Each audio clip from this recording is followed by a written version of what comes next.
Hello folks and welcome back to Medieval Total War. I am Step and this is going to be part 4 of my early campaign where I'm playing as Egypt. And I am looking forward to playing another episode here, even though it has been a pretty quiet, a pretty peaceful opening to this campaign. I am enjoying it. I actually do really like these quiet moments in this campaign, although I know in this one so far has not felt earned, I suppose. The quiet periods are a lot more, I suppose you could say, they feel earned after you fought a big war to earn some respite. But in this case, I'm sort of just hunkering down and hoping that no one notices me, which so far has worked. However, I will say I did just look at the glorious achievements objectives for all of these factions, because the first counting period was just scored, and I'm sitting here with a pretty 7 points. And as you can see, it's kind of like middle ground, right? The Almohads and the Byzantines have quite a bit more. They have, pretty good GA objectives in the beginning. The Almohads still have not taken Valencia. The Byzantines, as you can see, they've lost Lesser Armenia and Georgia to the Turks. And then everyone else is kind of the same. Denmark still has just Denmark. The English haven't done anything. The French still... yeah, they start out with GA objectives as the Crusade provinces, like Edessa, Antioch, and Palestine. That's very tricky because you can't get that in the beginning, right? It's impossible for the French to get those provinces in the first 13 turns of this campaign. But then, yeah, everyone else, like the Germans, the Poles, they have 3 conquest points. How are they doing that? Are they just conquering rebel territory, I suppose? Yeah, maybe that's it. And then the Spanish, they have conquered Portugal because they don't start off with Portugal. And yeah, the Turks are doing well, although this is what kind of worried me, is that Tripoli, the territory that I own, is in one of their objectives. And that is losing them 3 points by not having that, so... yeah, they could look in my direction, even though they are allies with me, and they are already fighting the Byzantines, so I hope not. I hope they just kind of focus on one thing at a time, but it's going to be important that I don't leave Tripoli, lightly defended or anything like that. And, yeah, Hungarians, they just have really good points in the beginning, and Sicily gets to make 10 points just by hanging out on Malta and Sicily, which is very, very comfortable for them. But yeah, I'm going to be just kind of building my economy back up, or, up in the first place. I just want to get ships in the water. I'm drinking some Red Bull for the first time. I don't think I've ever had Red Bull while playing a Total War campaign, so this is a new thing for me. I don't drink Red Bull, ever. I usually just sip on some tea. But I had some Red Bull left over at the bar that I worked at last night, and I needed to get rid of it, so I just threw it in my backpack and went home with it. And yeah, we're gonna see what happens here. Am I gonna start a war with Red Bull? Tropical flavored Red Bull is gonna be the reason why I start a war with someone? No, I don't think so. I think I'm just gonna chill out, try to sweat out the caffeine, So the Byzantines have a boat in the water here in the Eastern Mediterranean, and that could potentially be a little bit worrying, just because I don't know if they have this connected to Constantinople or any other provinces of theirs. All I can see is that one boat, and that could potentially lead to a naval invasion. They shouldn't do that, just because they should also be focusing on their war against the Turks. And I would like to get my boats out as well. We're still a little ways off. I am going to be building my defensive upgrades here in Egypt before I build the shipwright. And then I can start building my boats. And then, yeah, Sinai is working on Boyar so that I can train archers there. Palestine, I'm getting a town watch. I can't remember why I'm going town watch in Palestine.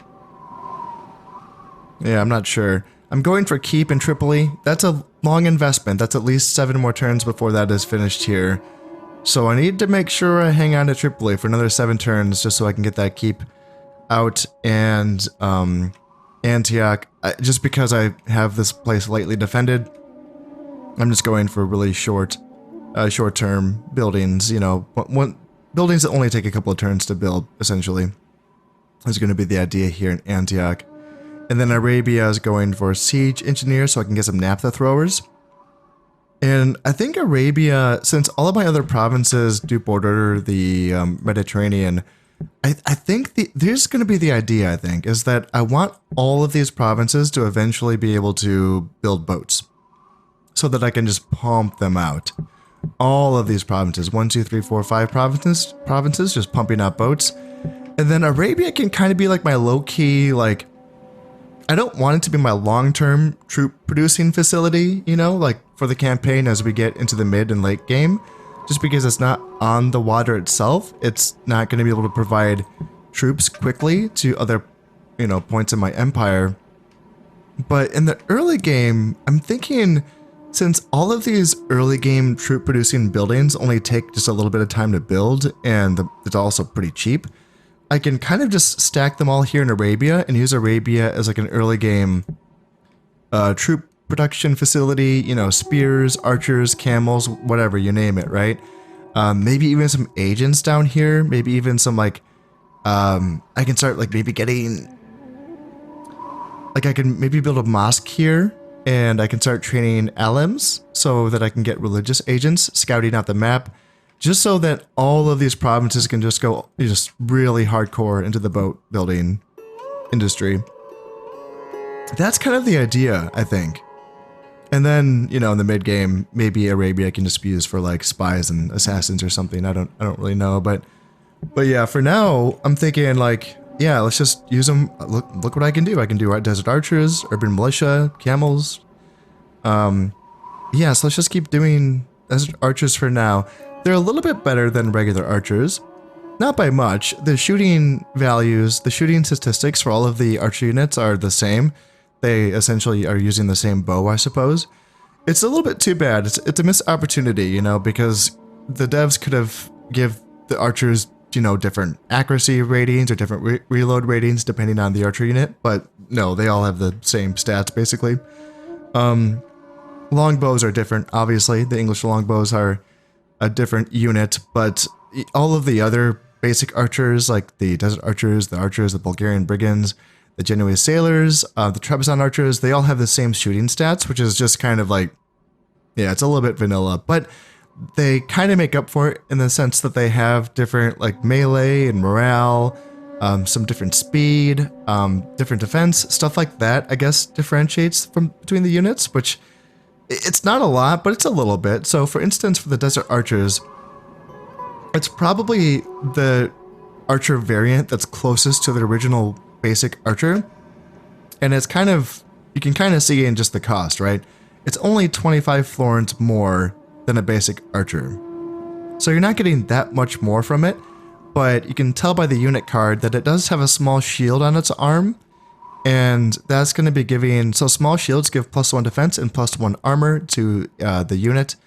And the way that that's calculated, the way that like shields are different from the actual armor of that unit, is that it's not being counted towards the unit's like fatigue resilience in deserts when it comes to the armor rating, because heavily armored units are going to fatigue faster in deserts, but the shields don't count towards that.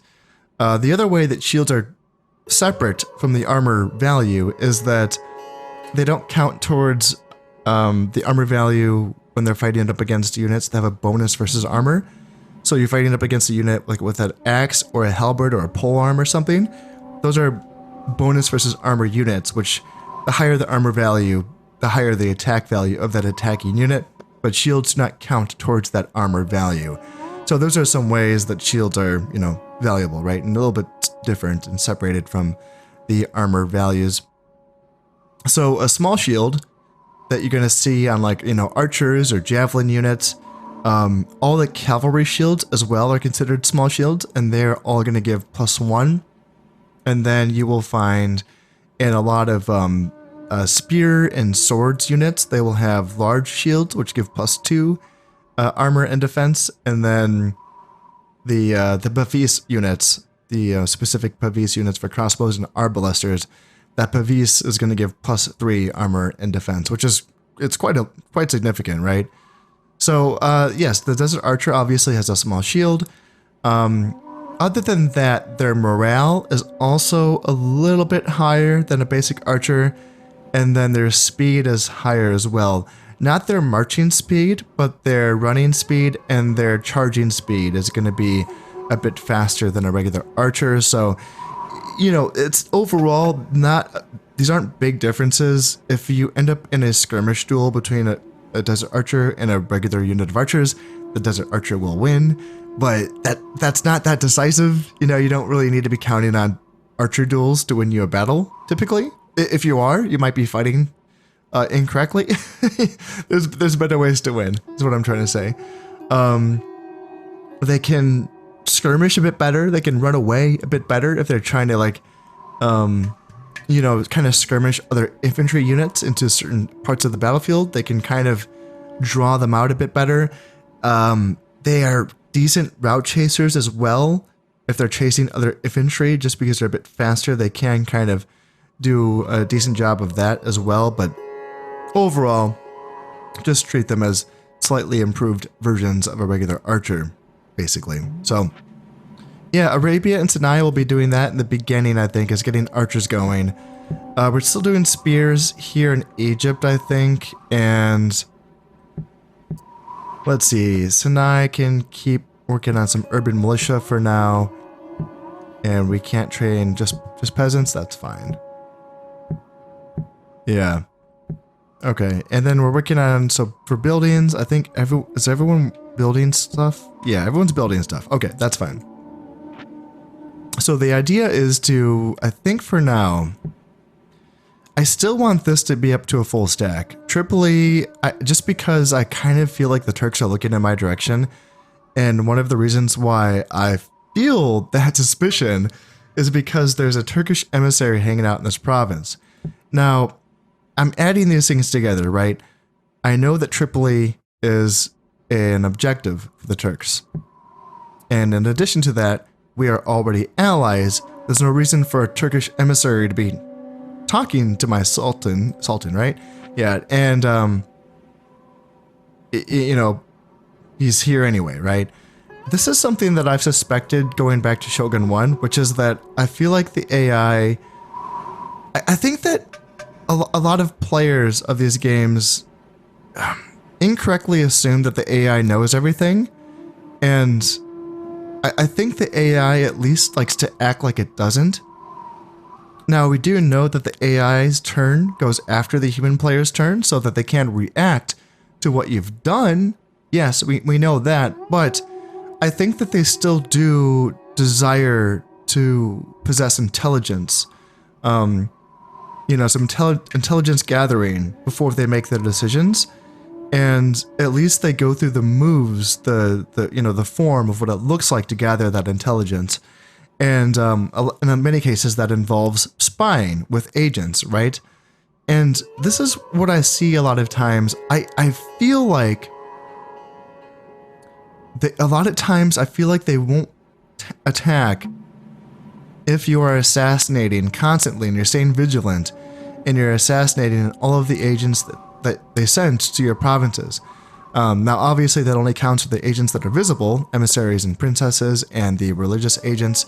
But then if you are also catching with your counter agents, their spies and assassins, they're not going to have any like human intelligence of your provinces. Now, does border forts and border watchtowers count for this sort of intelligence gathering? I'm not quite sure. If they have that building and they go, yeah, I can see everything that they have. We don't need to, you know, gather intelligence using an agent. I don't know. And this is just kind of a guess on my part, but seeing that emissary here, he could be doing anything else, right? He could be going anywhere. He could be, you know, they're at war with the Byzantines. They could be spying on the frickin' Byzantines, but no, he's down here for some reason. Now, is he just passing through? Is he using my port in Tripoli to go to somewhere else, maybe? We will see. If he hangs out here, though, that's going to make me start to think that they're looking at me. Now, the good news is the only Turkish province that borders Tripoli is Syria. And Syria, what do they have? Well, a crap ton of camels. 1, 2, 3, 4, 5, 6, 7, 8 camels. They have a 4-star general, pretty good. Skilled attacker, so he's going to be 5 stars if he attacks. And what else do they have? 2 desert archers and 2 horse archers. Can I beat that with what I have here? Probably. 4 spears, 4 camels, 4 Gulam bodyguards, and 1 archer, 1 urban militia. I want more archers in Tripoli. But other than that, that's probably good, you know?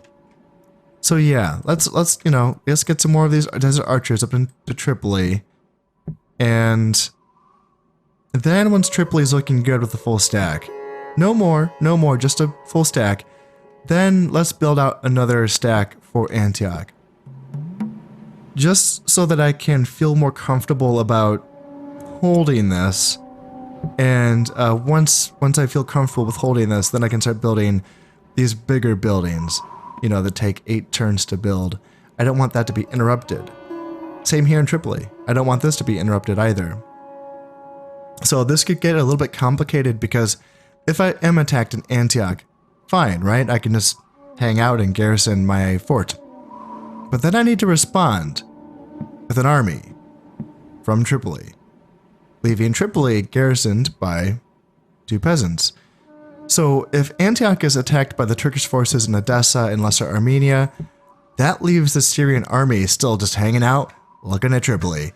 So, it's a little bit nerve-wracking because this army here in Sinai isn't, because I don't have boats yet, it's not able to just jump on over to Tripoli. It would still take 2 turns to get there.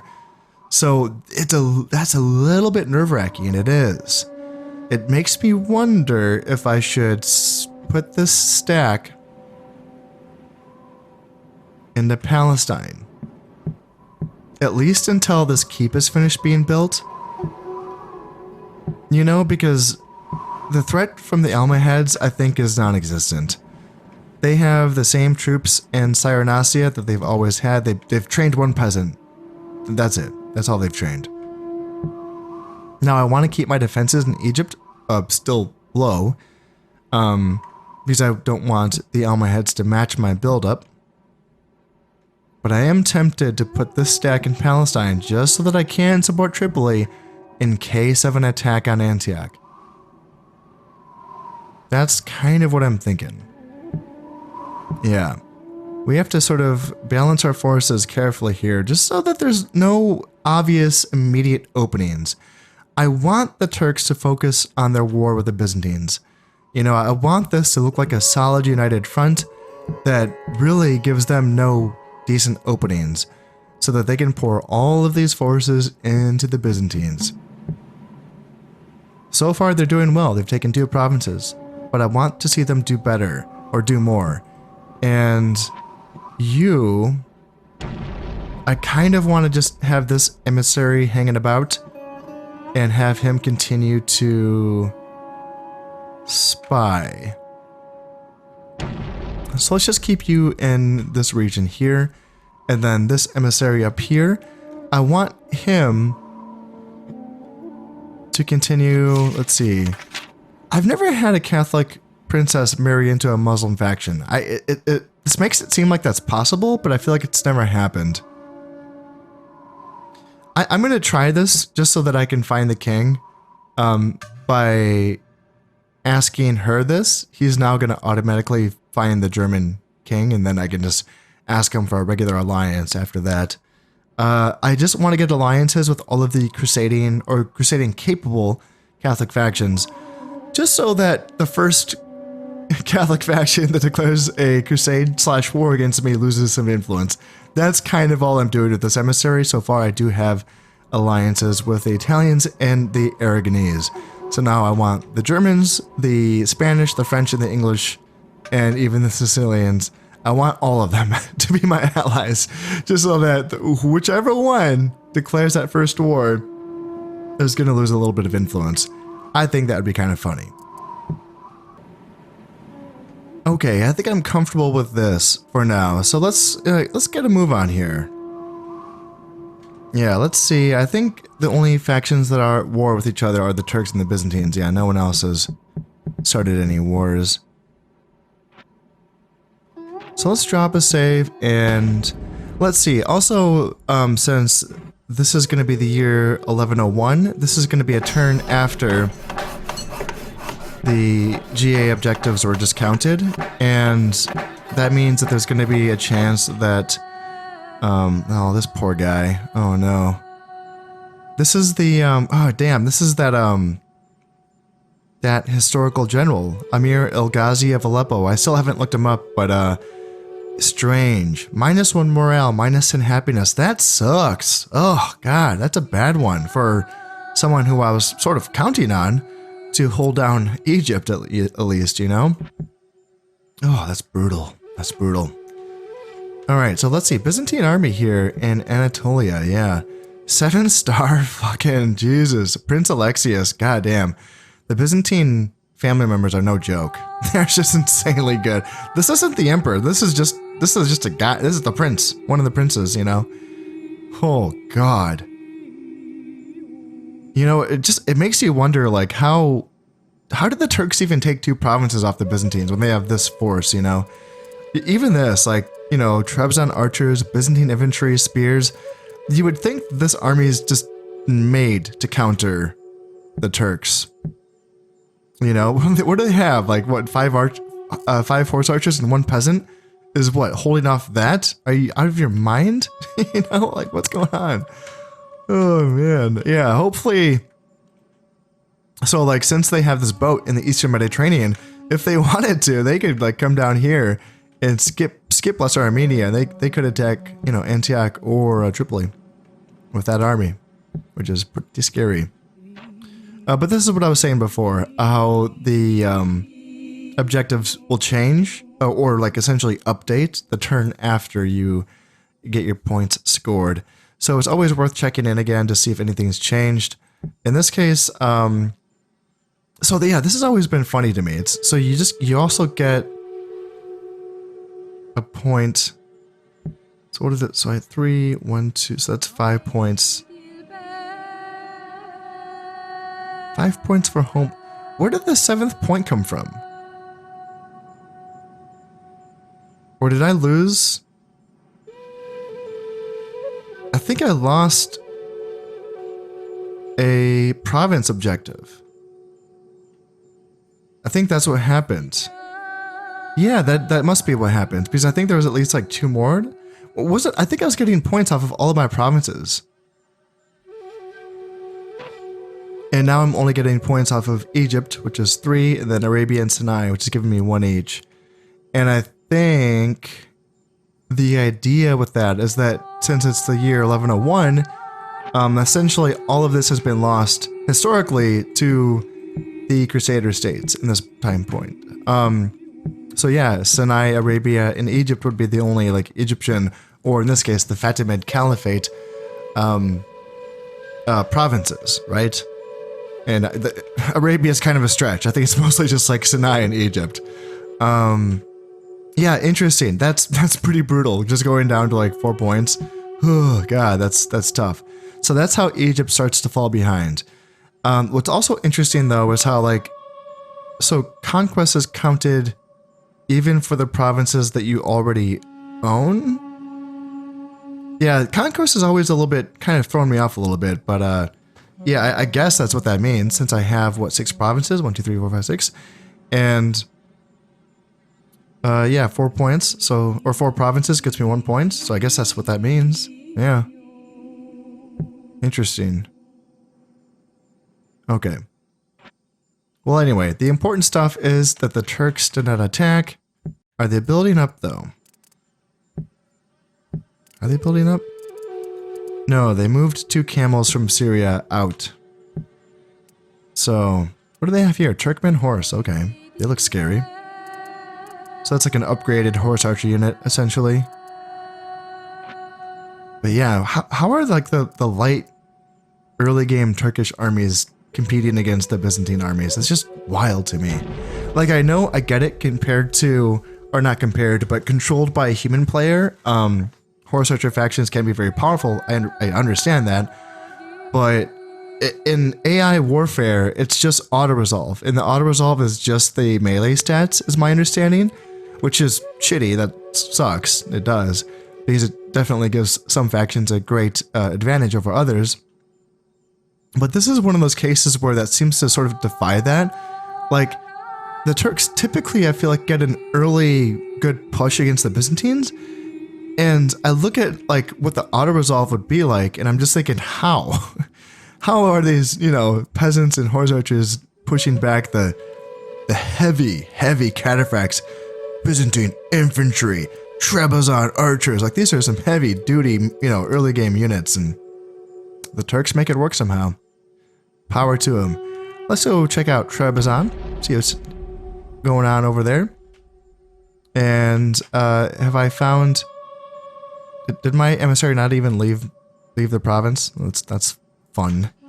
Just kind of taking his time, I suppose. All right, what do we want to start building here in Egypt? Ballista towers? Yeah, probably. It's a kind of a useless thing. Ballistas, like, if you thought that they were useless on like a regular, like the regular unit of ballistas, like just, you know, on the ground, yeah, put ballistas in your towers, and it's like, I don't think it hits a goddamn thing. Like, they're so, like, ballistas, if they pierced through enemy units and they could kill like more than one guy, then maybe, but they're so inaccurate for something that's a giant crossbow, which you think like, hey, just point and aim, right? The crew members in this game cannot aim that goddamn thing. Like, you'll be aiming at, you know, like a big unit, just like the biggest, like, you could be aiming at like the center mass of an army, you know, and you won't even hit anything. It's just so haggard.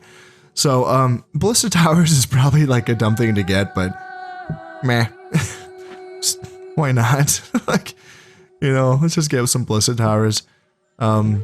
They do actually replace, see, this is why it's even more dumb, because I think that they replace a couple of the arrow towers, and arrow towers, they're fast, they spit out a lot of arrows, they're accurate, and in the early game, they kill like everything because most of the stuff in the early game doesn't have heavy armor. So the ballista towers, yeah, probably like they can have a better chance of killing something if it hits an armored thing. Ballistas also cause fear, so I'm assuming that the ballista towers also cause fear, but it only causes fear if it kills something. That unit that it's shooting at, it's not going to get that morale debuff of fear just by being shot at. It can get shot at the whole game, it's not going to care, unless actually a bolt from that ballista tears to their ranks, kills one guy because that's all it can kill, and then that morale debuff will hit. So that's like the only quasi advantage that the ballista has over like an arrow tower in this case, but again, let's just have some fun here. We can start getting these desert archers here in Sinai. That's like the main thing I'm kind of lacking right now. My early game armies being centered on spears and urban militia and camels and Gulam bodyguards. Like, that's like some decent melee force for the early game, but I need some ranged for sure. I need some archers. Yeah, that's one thing that Egypt starts off with no boyar, you know? So, yeah, I got to get going on that. What do I want to build here in Sinai now? I could keep just like teching for Mamluk horse archers, but frankly, it's tempting just to go keep so that I can get those shipwrights out faster. Yeah, that's going to be my... I think that's probably going to be the best thing to do. I don't need the fort in Mat because Sinai is my only province that's not bordering other factions, so there's no reason to get defensive upgrades for my fortifications in Sinai. So yeah, that's probably what I want there. Arabia can now start getting these naphtha throwers, which are that grenade unit, essentially. They do take 2 turns to train, which is, that's a bit of an issue with these guys.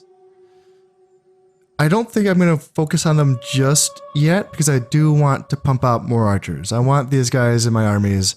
Then once I feel better about that situation, then I will start getting some grenades, some naphtha throwers out.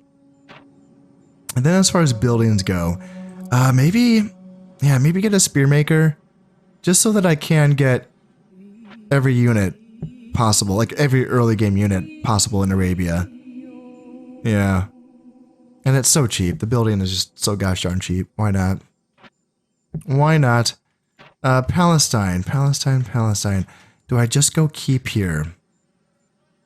See, I'm a little bit sketched out by going keep in a lot of these provinces that are all bordering the Turks. Just for the same reason as doing that in Antioch. I probably want a full stack hanging out in each of these provinces, and this I'm not committed to having this army hang out in Palestine. This is more so just as insurance until Tripoli has its keep finished. So, yeah, it's a little bit, gosh, I don't know. I am training a lot of units, so maybe I will be good. I'll think about it. I'll think about starting a keep here in Palestine. And then Antioch just finished its farmland. Do I build a trading post? Ay. It's a tough call. It's not going to make me much money until I get my trading fleets in the water. So I don't know about that. And check this out. So we do have another war on our hands as well, between the French and the Germans, yes. So now it's not just the Turks and the Byzantines, it's also the French and the Germans. And let's see if we can see who's winning that war. The French, have they lost any of their provinces? It doesn't appear so. What about the Germans? Yes, the Germans have lost Lorraine, okay. Okay, so that's going to be worth keeping an eye on. Also, so my personal accountant, a viewer of the channel, I actually don't know if he's an actual accountant, but Mr. Giggles, shout out to Mr. Giggles. He was kind enough to, I don't know how he did this, but he did the math on this, and he figured out that building all of the farm upgrades in every single province, as long as there's at least 100 turns left in the campaign, is going to be, we're going to make your money back. And that's good to know, because some of these provinces, I really was skeptical with, like, you know, Arabia, for instance, with only a 78 base income on very high taxes. You might think like, no, there's no way, you know. But yeah, with like a 4 acumen governor, which I have, and, you know, maybe like a decent faction leader, that money is going to be a bit more. And then, yeah, the upgrades will, of course, you know, boost it a bit. And that's good to know. That's good information to know that at any point in the campaign where I have the money to spend and I'm not building anything, then yes, always build these farm upgrades. It's something that I sort of like never really focused that much on in Shogun, just because in Shogun, there's a much different economy. Like if you have the good provinces for farming, sure, go ahead and do that. But like, you know, you can just make so much more money in Shogun by converting to Christianity and just do that. In this game, I kind of felt the same way. I kind of thought like, you know, farm income, you know, like, like I didn't really care too much about it. Like, just do something else. Like do trade or whatever, make money, do anything else other than farming. And, that's not the case. You know, if you have the money for it, definitely do that. It's more stable too. Like trade income is so unstable. If you have a break in the line or visit a war or any, you know, just anything could happen where you just lose that trade income, and it's very expensive to maintain. So all of those ships that you have are costing upkeep, and yeah, like if you're not making an income, it can go really bad in a hurry. So farm income is definitely good to sort of create that stable base economy. And that means, yes, Palestine. Palestine's making a base income of 486, and I have not yet built the first upgrade, so let's go ahead and do that here in Palestine. And then Antioch, I am still like humming and hawing over this, getting that second tier upgrade here. It's going to take 4 turns and 1,000 florins. If this is interrupted, I'm losing that 1,000 florins, which is tough. But let's just go for it. What would that be getting me? 749. So that's 749 would make it 640. So that's, yeah, 100 extra florins per turn. Yeah, that's probably worth it, as long as I do not get interrupted up here. Yes, so Turks, behave yourself, Turks. Don't even think about it. Don't even. You're still at war with the Byzantines, right? Yes, you are. Yeah.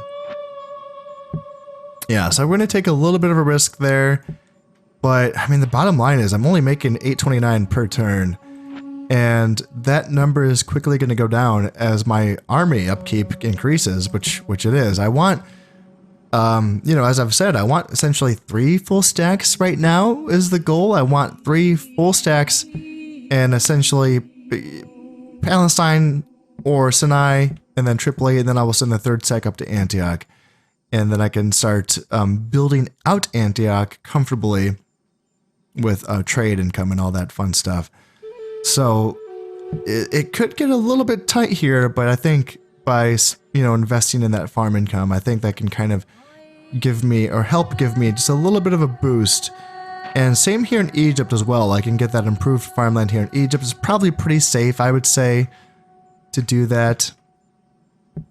And then, yeah, the money in Sinai is just is not good, but after the keep is built, you know, why not?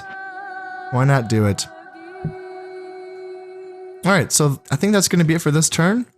Everyone is building stuff, everyone is training stuff, except for Tripoli and Antioch are not training because I can only get peasants here.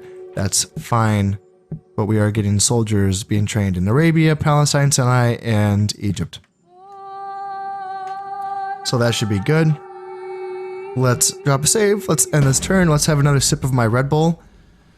So far, I'm trying to stay focused here.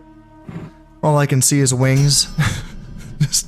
I'm not used to having this much caffeine while I play Total War. I tell you what. So, famine in Arabia, income halved. Oh no, I'm losing 35 florins. Yeah. Secret bad temper. Okay. So this is for my other historical general, Al-Afdal. Shahin Shah. So +1 dread and +2 valor. That's just going to make him a better governor and a better fighter. So nothing bad about that. But that's a secret bad temper. That means it hasn't been discovered yet. And I think once this gets discovered, there's going to be like a bad side to this. But right now, he's just a badass fighter. Yeah, 7 valor. Hot damn. Hot damn. Yeah, that's a tough unit of camels. They'll eat you alive. And this is scary. Now we got 2 stacks in Syria. Like shit. Yeah, damn.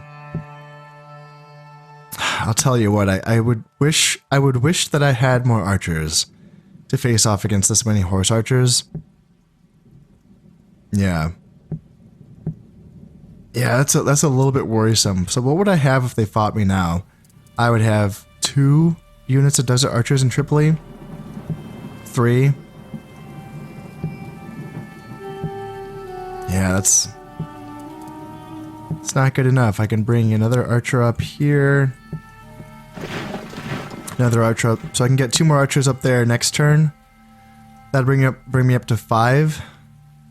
So hopefully they don't attack. Now 3 archers. My melee component's pretty heavy duty, you know. 4 units of Ghulam Cav is pretty, you know, that's gonna like wreck anything that they have in melee. It's just gonna be dealing with their horse archers, which is gonna be an issue. Also, you know, I say my Ghulam Cav will wreck anything in melee. Not their freaking camels, no, not that. So it would be a really like touch and go situation on the battlefield where I would need my spears to screen out their camels while my Ghulam bodyguards take out their archers and peasants, and then my archers shoot down their horse archers. Like I would have to really get the rock paper scissors correct in those battles, if it comes to that. Jesus, and what do we have here? Another 7-star general? Is this the same guy? No, it's a different guy, Prince Andronicus. It's like they're all 7-star just Giga Chads. That's insane. He's so good. Yeah, Allen Mercenary Cavalry, decent light cav. And Urban Militia, Spears, Trebizond Archers, Peasants. So nothing too crazy, but still, you know, it's a little bit scary, I suppose. God God, Turks, come on, guys. Like, don't fight me, please. Take these armies up and fight the Byzantines. Okay? How's the war going? Have they taken anything else or lost anything else? No. Just Lesser Armenia and Georgia. And okay, so this has changed. So Tripoli used to be worth 3 points for them, and now it's only worth 1 point for them. Huh. Yeah. Don't start a war over 1 point, guys. Also, I have to remind myself that that would cost them a point of influence as well. So yeah, that would be bad for them. Let's go back to Rum. Let's see if the Turkish Sultan is there. And how is this emissary doing? Have we found the king yet? No, not quite yet. No. So how is this war going between the French and the Germans? Yeah, they've still just lost Lorraine, and that's it. And Lorraine is here. Okay. Good to know, good to know. Okay, I've done everything that I can for this turn, so let's just cross our fingers and hope that the Turks don't attack me here in Tripoli in this turn. Because even though I like my chances of winning, it's just... I don't know. I don't want it to happen. Don't attack me, please. Please. It would be easier with 5 archers, not 3. We'll see. We'll see what they do.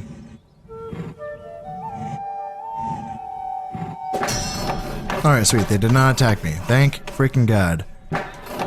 Alright, the ballista towers are now complete here in Egypt. Spearmakers finished in Arabia.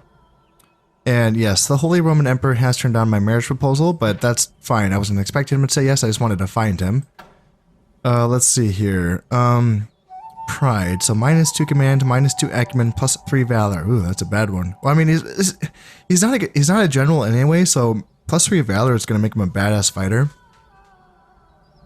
And I think that's going to be for a unit of spears that I just trained as well. So that's going to be a badass unit of spears.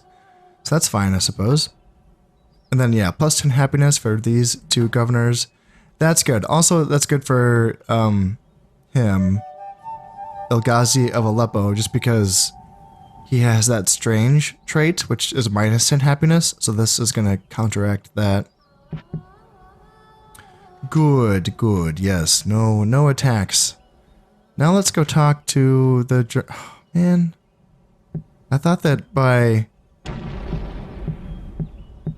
Yeah, for some reason I thought that by...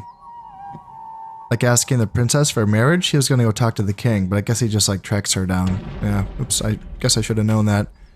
Alright, well let's just see if we can find the German emperor. Or the French king. Doesn't really matter. Alright, now we can start building actually useful stuff here in Egypt. So let's go shipwright. So in 4 turns, I can start building boats here in Egypt. And let's see, so that farm upgrade is finished here in Palestine. Do I want anything? Let's see, horse farmer is not going to give me anything, so... Maybe... Gosh, I'll tell you what, I kind of want more archers. I feel like that would help me, you know, because that's what I need for if I were to fight the Turks. I need archers. So getting another boyar is tempting. They're so cheap, so cheap. 200 florins is not bad. Speaking of archers, let's get these guys all up in Tripoli. And you and you also go. And there we go. That's not bad. So like I can swap out a couple of archers for a few more units in this army and then just start building up for the 3rd army to go to Antioch. And that should be totally fine, I think. Yeah. And this army has awful balance, you know, just spears and camels basically, but yeah, I'm not too worried about an attack on Palestine, I suppose. I don't see it happening for the Turks. But they, you know, they could surprise me, I suppose. in the province of Rum, we have found one of the Turkish sons as well. This is the Prince Aybek. 2 loyalties, that's not good. So hopefully the Turks don't run into issues with a civil war or anything. That would be really catastrophic in regards to their campaign against the Byzantines. And let's go keep looking around here in Armenia. And I think we're going to be ready here to end this turn.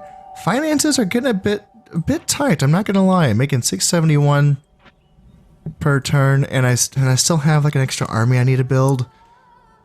And the good news is that I'm going to be working on that shipwright here in Egypt. And then after that, I just need 2 boats before I can start making an income off of this trade goods. 1 boat in the Nile coast, and then 1 boat in the Eastern Mediterranean will get me trade with Cyprus and Anatolia. And Lesser Armenia. So that's 3 ports that I will be trading with just 2 boats. But I don't just need the shipwright, I do also need the trading post as well. So I'm getting closer, but yeah, we still, you know, we're not in the clear yet, that's for sure. All right, let's drop a save. Let's see what's gonna happen here. Let's hopefully again, please no attacks. Please don't attack me, Turks. Just crossing my fingers here. And we do have another son on the way. Okay, cool. And Al Afdal Shashansha is now a thinker, so -2 piety plus 2 acumen. Now he is in governor territory. So yes, he can be made a governor now because I think he's up to 5 acumen. Yes, he is. Yeah, that's good. Sweet. That's awesome. And with all of his dread too, he'd be a pretty good governor, I think. Yeah, so let's keep an eye on that. If I take another territory at some point, let's make him the governor of that territory. How's my income? 530. Ugh, yikes. It's kind of bad. Alright, so how am I looking here? I think, so in regards to my army comp for Tripoli, here's what I'm thinking. The Sultan, all archers, Nubian spears, 4 camels, 1 urban militia. And then let's do 1 more archer, so 4 archers in total. And then maybe just 2 more urban militia. So is there another urban militia? No.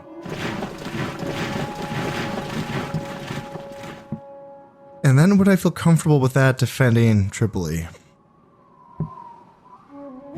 And then this could be the beginning of my army that's going to hold down Antioch. It would be led by either Prince Al-Mustali with his 3 stars. You know, I kind of want him to still hang out with Dad. Prince Baybars can be the leader of my Antioch army because he has better loyalty. So yeah, Al-Mustali, you just hang out with Dad. I don't have a room for you. God damn it. Well, whatever. He's not moving to Tripoli yet, so he'll just hang out there for now. And then, yeah, let's get these guys all moving up. Yeah, we're getting close, I think. We're getting close to having that Antioch army ready to go. Oh, scary stuff happening here. This is the first sign of an Almohad buildup on their side of the territory. So now they have 1 more desert archer here. Yeah, so I'm just kind of hanging out with 2 camels and 1 spear. My thinking is that the camels can chase down the archers while the spear screens out the Bedouin camels.